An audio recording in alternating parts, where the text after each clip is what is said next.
Атайын bir каталар кетет, күчүлүштөр кетет, мыйзам бузуулар болот, керектер атайын кылынат.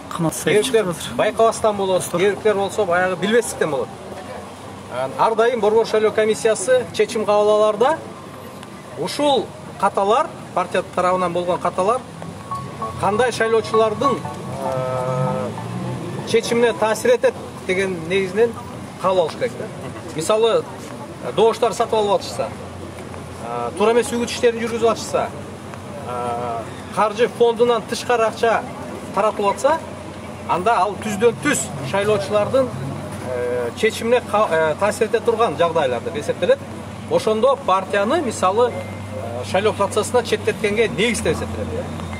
Эми бүгүнкүнү карагыла. Бүгүн убагында тапшырылган документтерди ыйгарым укуктуу өкүл тапшырбай калды деген доомат менен документтерди кайра кайтарып беришти.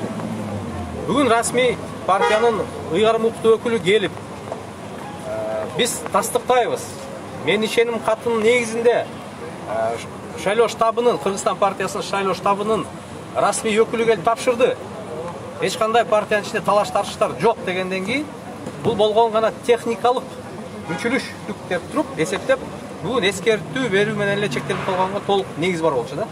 Анткени бүгүн эми ойлоп көрүлө, бир партиянын адамы тапшырдыбы, же экинчи партиянын адамы тапшырдыбы деген менен бир шайлоочуларга 1% дагы таасир этпей турган жагдайда. Эң негизгиси Борбор шайлоо комиссиясы калыс, адилеттүү шайлоо процессин өткөрүш керек. Андан кийин биз ойлойбуз, бүгүнкү чечим битке туура эмес болуп калды.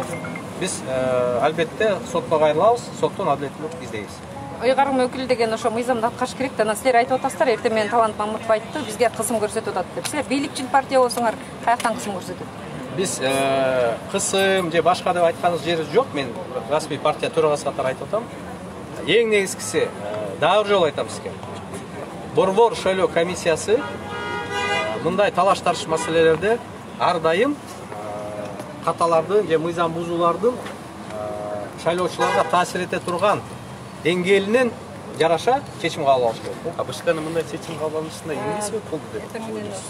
Эми бияктан эми кечээ көрдүңүздөр, айрым партиялардын өкүлдөрү, керек болсо партиянын жетекчилери келип, ушул Борбор шайлоо комиссиясынын төрайымына келип кысым кылышты да.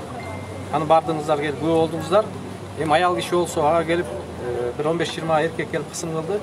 Биз дагы келип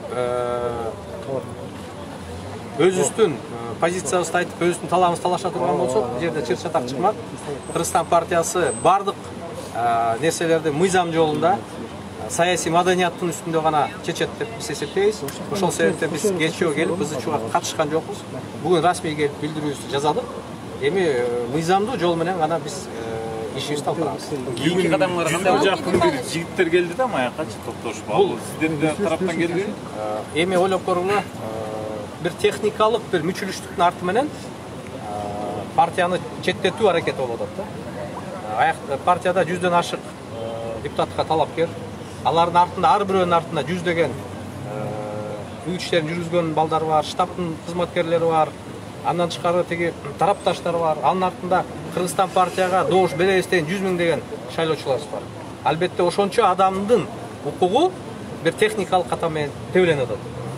Хорошо, митингге чыкпайсыздарбы? Биз мыйзам жолу менен гана тастыктайбыз өзүбүздүн тууралыгыбызды.